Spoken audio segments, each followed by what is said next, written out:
नमस्कार दोस्तों, स्वागत करते हैं आप सभी का इस शानदार वीडियो में। दोस्तों आज की क्लास में हम लोग सीटेट 2024 का मैथ्स का पेपर सॉल्व करेंगे।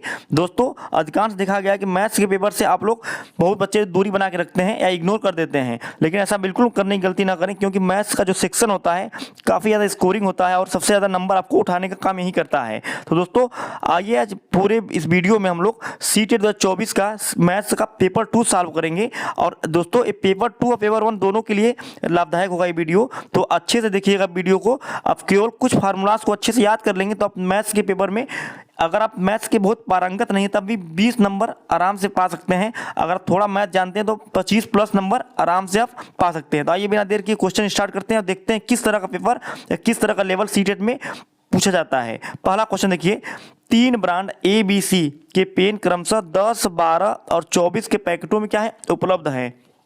यदि एक दुकानदार को तीनों प्रकार के पेन समान संख्या में खरीदने हैं तो उसके खरीदे जाने वाले पैकेटों की न्यूनतम संख्या क्या होगी। दोस्तों कुछ नहीं करना है, केवल लसा यानी एलसीएम निकाल लेना है। तो आशा करते हैं एलसीएम आपको पता होगा। 10 बार 24 का लसा कितना होगा, 120 होगा। ठीक है, 120 आएगा इसका लसा। अब निकाल के चेक कर सकते हैं। अब तीनों में क्रमशः बारी बारी भाग दे देंगे, आपका आंसर निकल के आ जाएगा। तो 120 में जब 10 का भाग देंगे कितना आएगा, 12 आ जाएगा। जब 12 में भाग देंगे तो 10 आएगा। फिर 24 से भाग देंगे तो 5 आएगा। तो आंसर निकल कर आएगा A 12, B 10 और C 5। ऑप्शन नंबर डी बिल्कुल करेक्ट हो जाएगा। नेक्स्ट क्वेश्चन देखते हैं। एक वर्ग की भुजा 4 सेंटीमीटर है, इसे काटकर 4 बराबर वर्गों में डिवाइड किया गया है। प्रत्येक छोटे वर्ग का क्षेत्रफल कितना होगा। दोस्तों कुछ नहीं करना, आप जो कह रहा है वही बस सिंपल सा फॉलो करिए। 4 सेंटीमीटर की भुजा का वर्ग है, इसको काट के कितना बनाया गया है, 4 भागों में बांटा गया है। तो ए वाला इसके जो साइड कितनी होगी भुजा, अब खुद बताइए। 2 होगा, 2 होगा। तो छोटे वाला का जो क्षेत्रफल होगा कितना होगा, जब भुजा 2 है तो इस क्षेत्रफल कितना होगा, 4 हो जाएगा। तो ऑप्शन नंबर 1 क्या होगा, बिल्कुल करेक्ट हो जाएगा। आशा करते हैं आप इजीली समझ गए होंगे। अगला क्वेश्चन देखिए, निम्नलिखित में से कौन सा कथन सही नहीं है। पहला ऑप्शन देखिए, सभी अभाज्य संख्याएं विषम संख्याएं होती हैं। देखिए इस तरह क्वेश्चन बहुत इजी होते हैं, तो आप पहला ऑप्शन ध्यान लगाइए। कह रहा है सभी अभाज्य संख्याएं विषम संख्याएं होती हैं। सबसे बड़ी बात दोस्तों, पहली अभाज्य संख्या क्या होती है, 2 होती है। सबसे छोटी अभाज्य संख्या 2 होती है, लेकिन 2 क्या है, 2 एक अभाज्य संख्या भी है और 2 एक सम संख्या है, विषम संख्या नहीं है। तो पहला वाला ही क्या है, गलत हो गया। इसका मतलब हमको तीनों नीचे का पढ़ने की कोई जरूरत नहीं है, क्योंकि एक ही कथन सही नहीं है। तो बल्कि पहला वाला ही सही नहीं है, क्योंकि 2 क्या है, कह रहा है कि सभी अभाज्य संख्याएं। तो सभी में पहला जो ऑप्शन है 2 क्या है, एक विषम संख्या नहीं है। लिखा है होती है, लेकिन नहीं होती है। तो ऑप्शन नंबर पहला है बिल्कुल करेक्ट हो जाएगा इसमें। अगला क्वेश्चन देखते हैं। वह संख्या जो 1 से 10 दोनों सम्मिलित तक सभी संख्याओं से डिवाइड होती है, मतलब 1 से लेके 10 तक जितनी भी जो भी नंबर हैं सबसे डिवाइड होती हैं। तो दोस्तों अब 10, 100, 604 ये तीनों देखिए सम संख्याएं हैं। और देखिए ये अगर 3 से डिवाइड करेंगे तीनों नहीं होंगी, लेकिन देखिए अगर 2520 को देखेंगे तो 1 से लेके 10 तक जितनी संख्याएं, 1, 2, 3 से लेके 10 तक जितनी भी संख्याएं हैं सबसे क्या है, डिवाइड हो जाएगी। तो ऑप्शन नंबर 4 बिल्कुल करेक्ट हो जाएगा। अगला क्वेश्चन देखिए, सिंपल क्वेश्चन है। आयशा के पास केवल 5 और 10 रुपए के सिक्के हैं। यदि उसके पास सिक्कों की कुल संख्या 25 और 160 रुपए का धन है तो उसके पास 5 और 10 के सिक्कों की संख्या कितनी है। तो दोस्तों इजी क्वेश्चन है। पहला ऑप्शन देखिए ध्यान से, पहला देखिए 5 और 10 के सिक्के, अगर 18 सिक्के 5 के हो तो 90 रुपये हो जाएंगे, और 7 सिक्के 10 रुपये के हैं तो 10 7 70 रुपया हो जाएगा। तो 18 7 कितने सिक्के हो जाएंगे, 18 7 25 सिक्के भी हो जाएंगे, और दाम कितना हो जाएगा, 160 हो जाएगा। इसका मतलब पहला आंसर बिल्कुल करेक्ट हो जाएगा दोस्तों। नेक्स्ट क्वेश्चन देखते हैं। इसमें मान ज्ञात करना है, सिंपल क्वेश्चन है। इस मिश्र संक्रियाओं का क्लास 4 या 5 का क्वेश्चन है। देखिए ध्यान से, देखिए ये देखिए इस तरह क्वेश्चन सबसे पहले भाग को हल करना पड़ता है, फिर गुणा को हल करना पड़ता है, फिर जोड़ को, फिर माइनस को। तो दोस्तों यहाँ पर भाग दिख रहा है आपको, उसके बाद देखिए गुणा दिख रहा है। तो भाग को जब हल करेंगे तो 17.5 गुणे 3 को छोड़ देंगे, रहने देंगे इसी तरह, माइनस कितना हो जाएगा, 3 हो जाएगा। 7 में भाग देंगे 21 से, 21 का भाग देंगे 7 में, तो ठीक है, माइनस 3 गुणे 12.5। जब उसके बाद आप गुणा को हल करेंगे, जब गुणा को हल करेंगे तो आपका टोटल आएगा, आंसर निकल कर आएगा 120। ठीक है, इस तरह के क्वेश्चन में सिंपल है, भाग को हल करेंगे, गुणा को, फिर जोड़, फिर माइनस को, तो 120 इसका आंसर निकल कर आएगा। तो ऑप्शन नंबर तीसरा बिल्कुल करेक्ट हो जाएगा। नेक्स्ट क्वेश्चन देखते हैं। एक बाग के वृक्ष में नीम के वृक्षों की संख्या है 1/6 भाग है, ठीक है। आधे वृक्ष अशोक के हैं, शेष यूकेलिप्टस के हैं। नीम के वृक्ष की संख्या 5 है, तो यूकेलिप्टस के कितने वृक्ष हैं? क्वेश्चन देखिए इजी है, काफी इजी क्वेश्चन है। तो मान लेंगे टोटल वृक्ष कितने हैं दोस्तों, x है, ठीक है, x वृक्ष हो गए। और नीम कितने दिया है, तो x/6 कर देंगे क्योंकि 6वां भाग नीम है। तो अशोक कितना हो जाएगा, अशोक हो जाएगा दोस्तों x/2 क्योंकि आधा वृक्ष किसके हैं, अशोक के हैं। तो लेकिन अशोक, ठीक है, और बाकी किसके हैं, यूकेलिप्टस के हैं। तो नीम के वृक्षों की संख्या दिया हुआ कितना, 5, जो कि 1/6 है। तो x का वैल्यू निकल कर आएगा कितना, 6×5 = 30। मतलब टोटल वृक्ष कितने हैं, 30 हो गए। टोटल वृक्ष 30 हो गए, जिसमें से कि 5 किसके हो गए, नीम के हो गए। 5 किसके हो गए, नीम के हो गए, ठीक है। अब आधा अशोक के हैं, तो 15 किसके हो गए, 15 हो जाएंगे आपके अशोक के हो जाएंगे। तो 15 अशोक के हो जाएंगे और 5 नीम के हो जाएंगे। तो 15 5 20 हो गया। अब 10 किसका बचा, 10 बचा यूकेलिप्टस का। शेष यूकेलिप्टस के हैं, तो 10 किसके हो गए, यूकेलिप्टस के। ऑप्शन नंबर सेकंड बिल्कुल करेक्ट हो जाएगा। कितना इजी क्वेश्चन था। अगला क्वेश्चन देखिए काफ़ी इजी है। एक देखिए क्वेश्चन देख के मत घबराइएगा, एकदम आसान क्वेश्चन, पढ़िएगा ध्यान से, आंसर खुद ब खुद चल के आएगा। अगला क्वेश्चन देखिएगा। एक रेलगाड़ी दिल्ली से 29 अगस्त 2019 को 16:30 बजे प्रस्थान करती है और अपने गंतव्य पर 31 अगस्त को 8:45 पर पहुंच जाती है।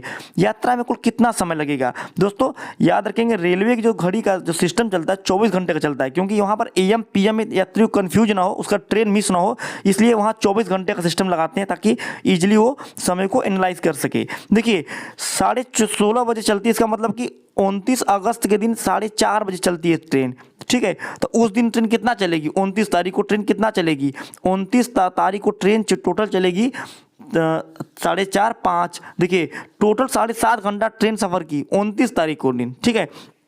उसके बाद 30 अगस्त को पूरा 24 घंटा चली, ठीक है। लेकिन और 31 अगस्त को 8:30 बजे पहुंच गई, 8:45 से पहुंच गई। तो अब तीनों को जब जोड़ देंगे, केवल 24 7 31, 31 और 8, 24 7 31 8 39, 39 और 30 और 45 और जोड़ेंगे तो आपका आंसर निकल जाएगा 40 घंटा 15 मिनट। ऑप्शन नंबर 4 जो बिल्कुल करेक्ट हो जाएगा। केवल सभी घंटों को जोड़ना है समय को। नेक्स्ट क्वेश्चन देखिए। निम्नलिखित में से किसमें लंबाइयों को घटते हुए क्रम में व्यवस्थित किया गया है? देखिए दोस्तों, इस तरह क्वेश्चन पैमाना वाला क्वेश्चन है, जिसमें आपको याद रखना पड़ेगा कि देखिए एक पैमाना याद रखिए, मिलीमीटर, सेंटीमीटर, डेसीमीटर और मीटर, ये पैमाना है, ठीक है। इस तरह बढ़ते हुए क्रम में पैमाना है।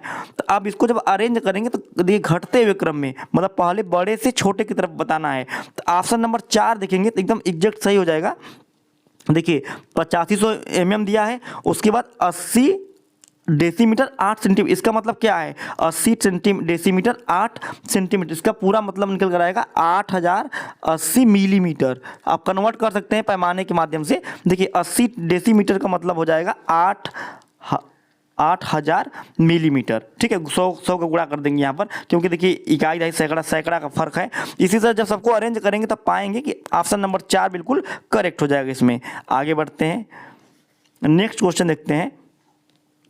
एक 180 सेंटीमीटर लंबी तार को एक आयत के रूप में मोड़ा गया है, आयत इसको बना दिया गया है।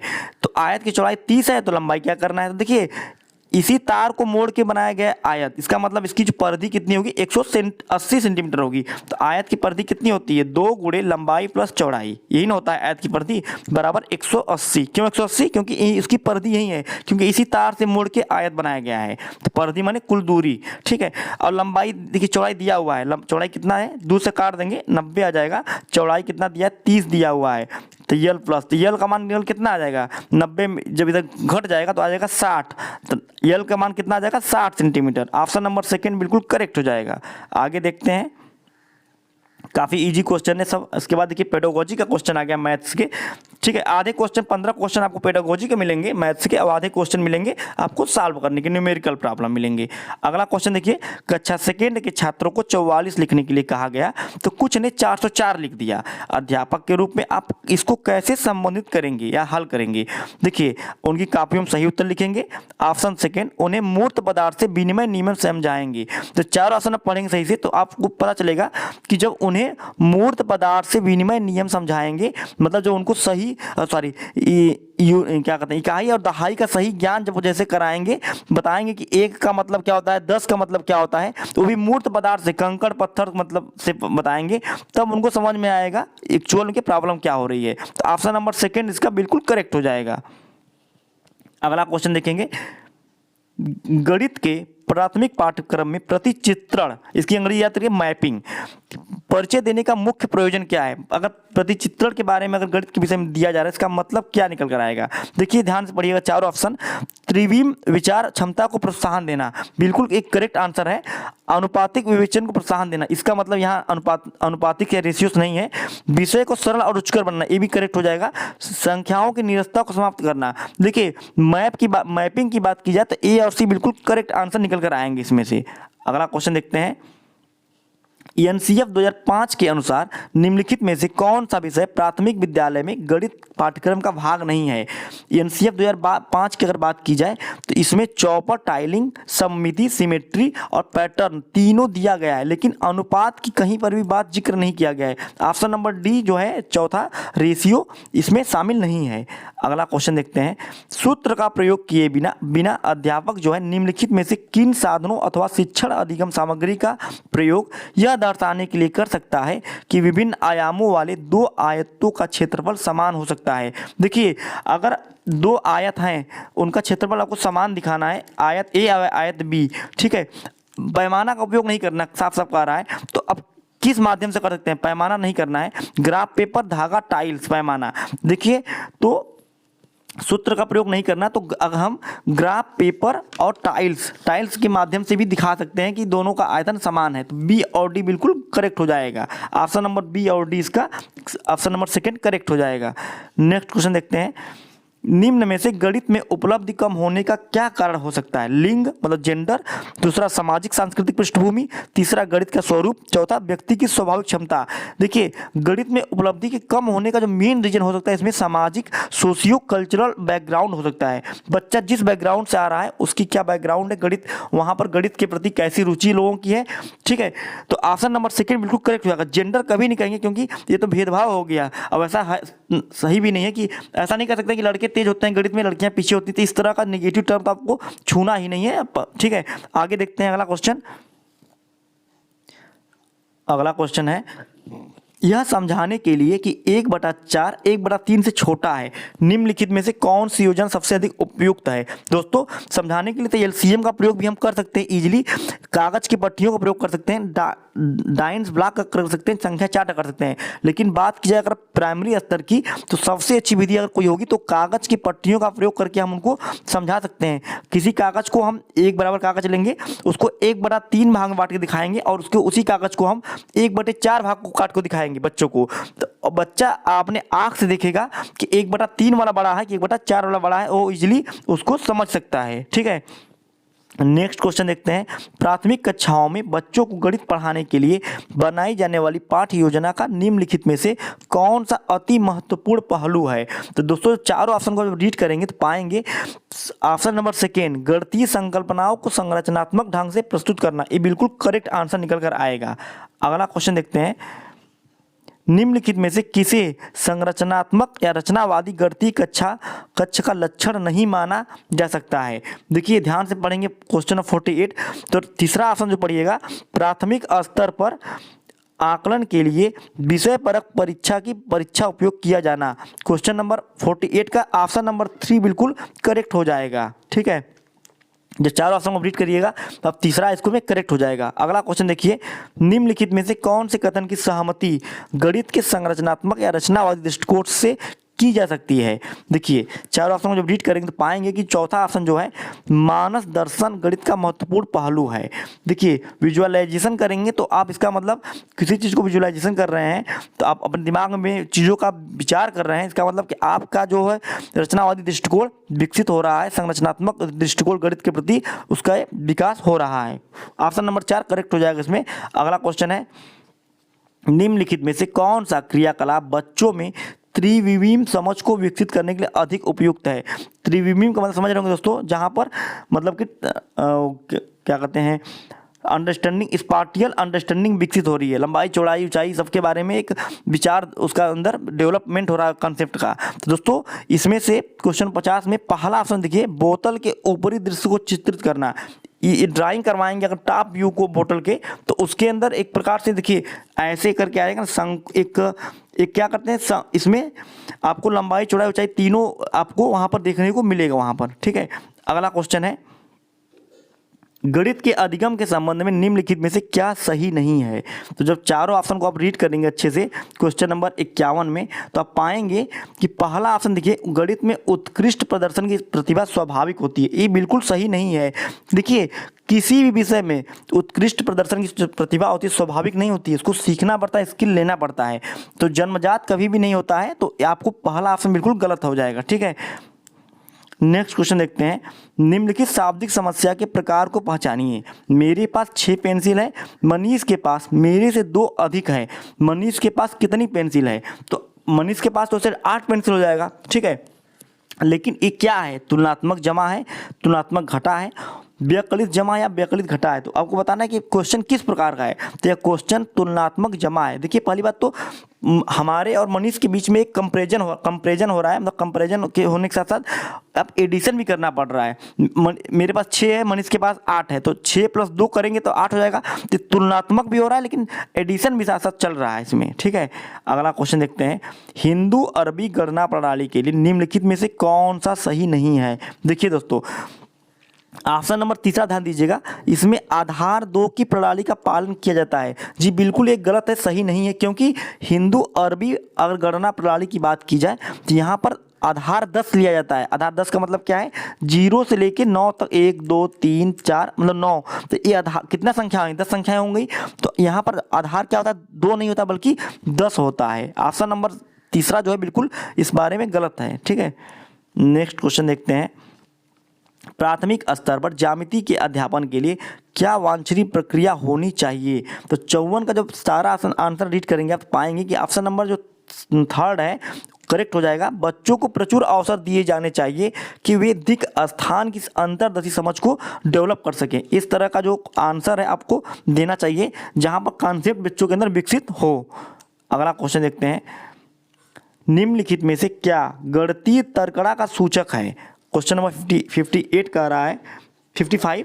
देखिए दोस्तों क्वेश्चन नंबर 55 का हो जाएगा सेकंड ऑप्शन, गणितीय प्रक्रिया को तर्क संगत देने की क्षमता, ability to provide a justification for a mathematical procedure. ये गणितीय तर्कड़ा का एक सूचक होता है। ऑप्शन नंबर 2 करेक्ट हो जाएगा।